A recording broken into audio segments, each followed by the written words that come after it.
This is week 7 of the 52 weeks of picks. This week's theme, romance.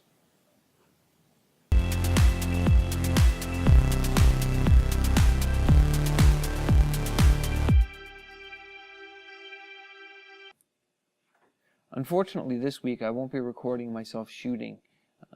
I was constrained to a little bit of time for this one, so I'm just recording a brief video for you to explain my process that I had gone through to get the picture.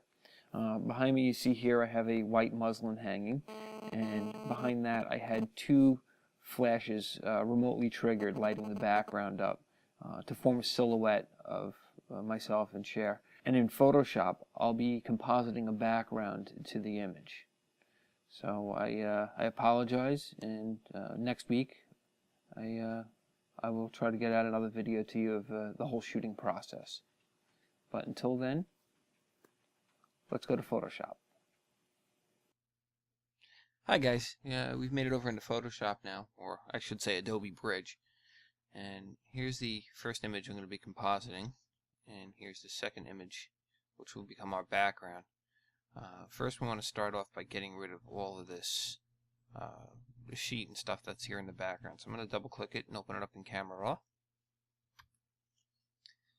And here in Camera Raw, we kind of want to, get these things in the back here brighter and darken ourselves up a little bit. So I'm going to start off with brightening, and I'm going to raise up these highlights here. And I'm going to go all the way with the highlights because I want to get a definition around us. I'm going to bring even the whites up too. Bring that up to 100. Try that again. That's up to 100. And I'm going to lower the blacks down a bit here just to send ourselves into a darker area there. So I'm going to lower that down here. I don't want to go too dark because then it makes too much definition there, and when we bring it into Photoshop we'll be losing all the things around in here and stuff like that. So I'm going to put it right around 40, 43. That looks good. And I think that looks pretty good as far as, because I wanted to keep some of the lightness over here and over in here. So it looks pretty good there. I'm going to open it up as an object into Photoshop. And the first thing I want to do is create this into a mask so we can separate ourselves from the background. And there's a whole bunch of ways of creating a mask. You can use channels, you can use the pen tool, the quick selection tool. I'll use a combination of all different things here. I'm going to start off by going up to the image menu and going to calculations, and this allows us to combine different channels to create our selection. So I'm going to select the blue channel here, and I'm going to invert that, and I'm going to go over here and select on second channel here, and I'm going to select the green channel, and I'm going to invert that as well, which you can see now it's already basically selected us out of the image here. And I'm change the blending mode to darken, and that's just going to turn things a little bit more white. And we want to make sure that the result goes out to a new channel. And if you go over in here, you'll see there's a new alpha channel.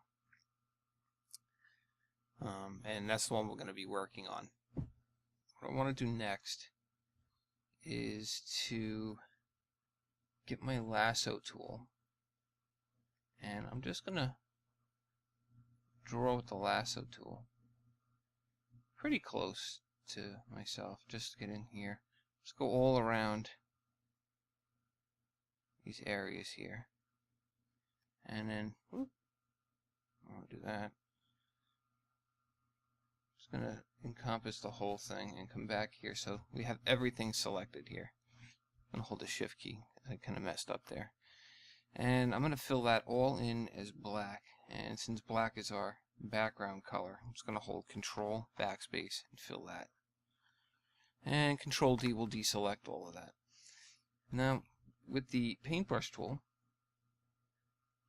I'm going to switch the blending mode on the paintbrush tool, or the brush tool, to overlay. And what this allows you to do is to paint whatever color you're painting with, and it will paint away things that are gray. So I'm going to start off painting with white. Make the brush just a bit bigger by pushing down the bracket key. I'm just going to paint inside the face here, and I don't want to go too close to the hair because it's a pretty good selection up there. Maybe just a little bit. Making sure that I'm not going over into here because that'll paint that white too. We'll go over that in a minute. And just paint around the shirt and where our hands meet.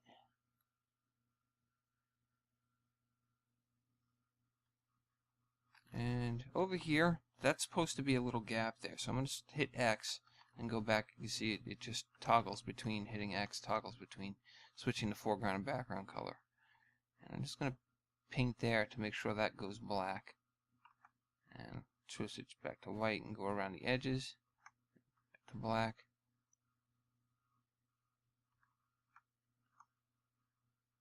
Just want to make sure I got a nice clean selection there. And then paint in here with the white.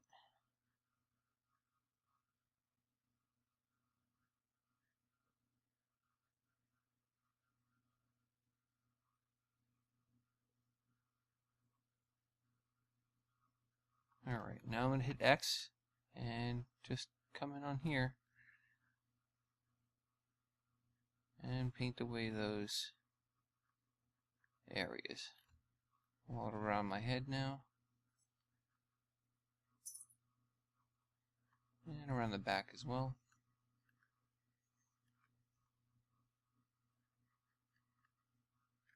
And this is just a quick way of making a mask. Painting with the overlay brush on black and white makes everything so much easier on you because you don't have to be so precise. As long as your selection in the beginning was pretty precise, you should be okay. And switch that. Now you notice it, since it's white there, I won't be able to paint on it because it's only looking for things that are gray. So just hit the L for the lasso tool and just make a little circle around this, and we'll fill that with black as well. I think that looks pretty good for our selection. And click on the top channel here and go back to layers. And now we're going to need to bring in our background. So I'm going to go back into Adobe Bridge. It's right here. And double click the background image. That'll open it up in Camera Raw. And well, bring the temperature down a little bit. Just introduce some blues into here.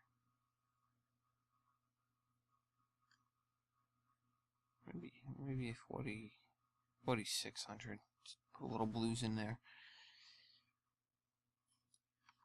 And maybe raise up our exposure just a touch. Maybe half a stop.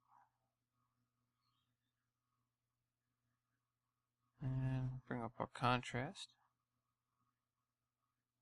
Give the image a little punch.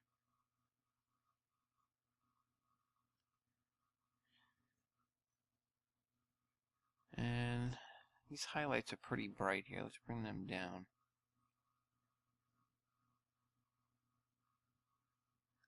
I like the dramatic sky.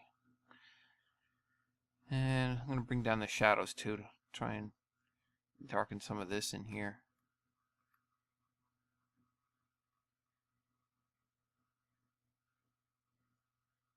So I put Composite myself in there with Cher. It'll blend a little better.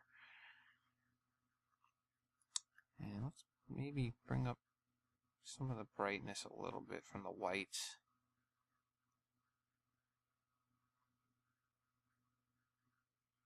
And I still think it's a bit too orange here. I'm going to go into the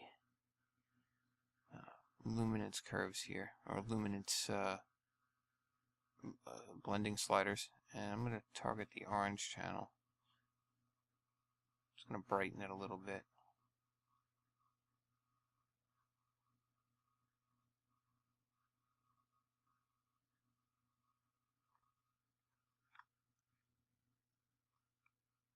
I think that looks pretty cool.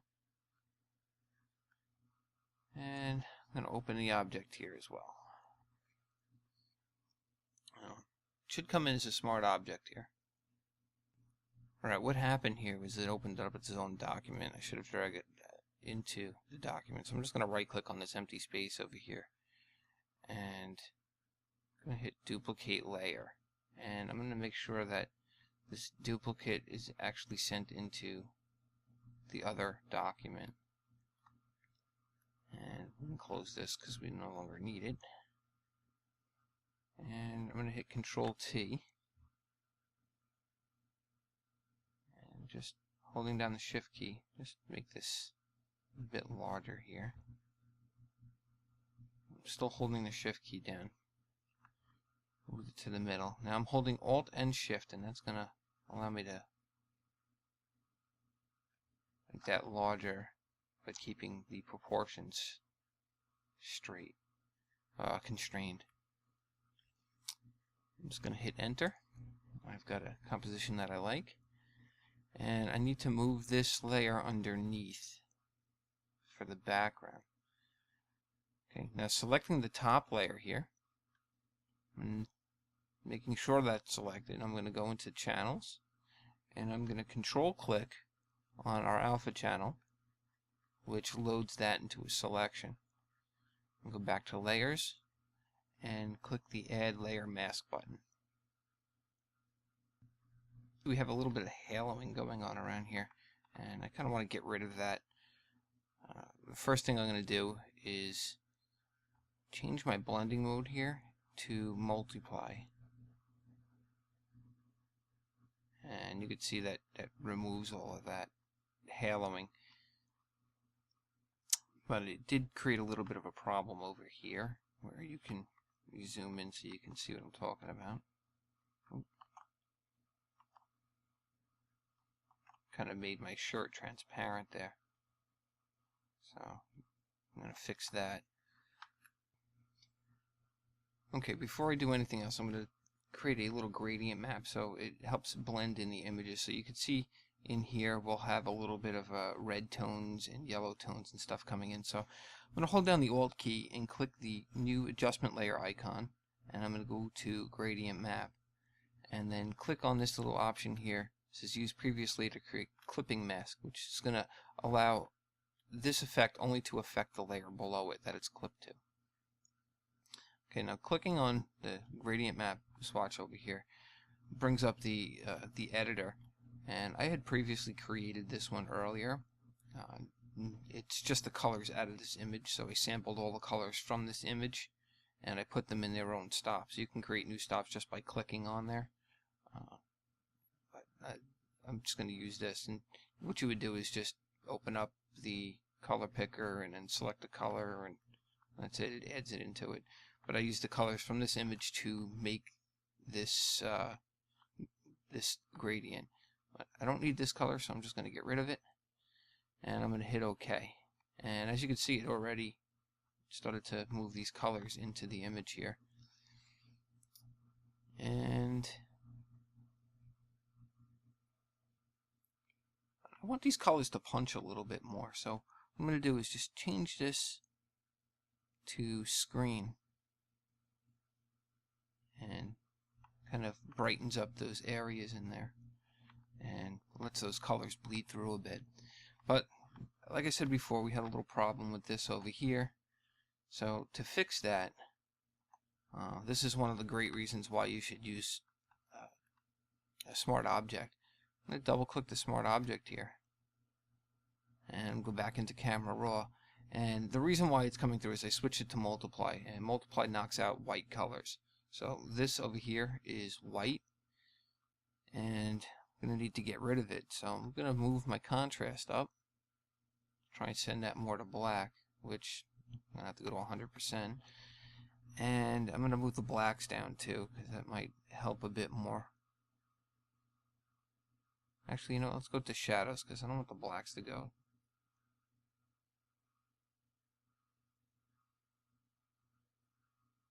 I don't want to completely eradicate it, but enough that it'll hide it.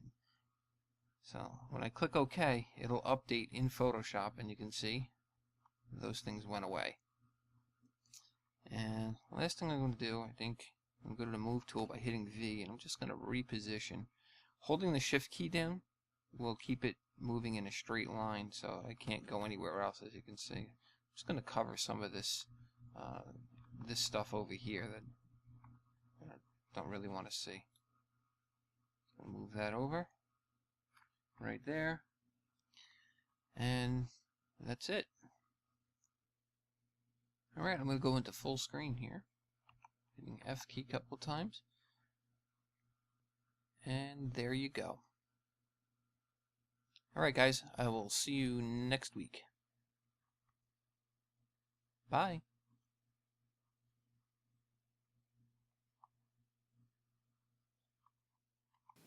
La la la.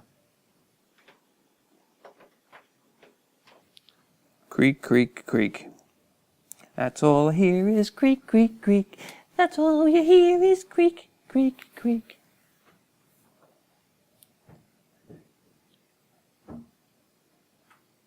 Maybe you can hold off on walking around, and then I'll shoot my video now. Possibly not. Maybe okay. Will you let me shoot my video today?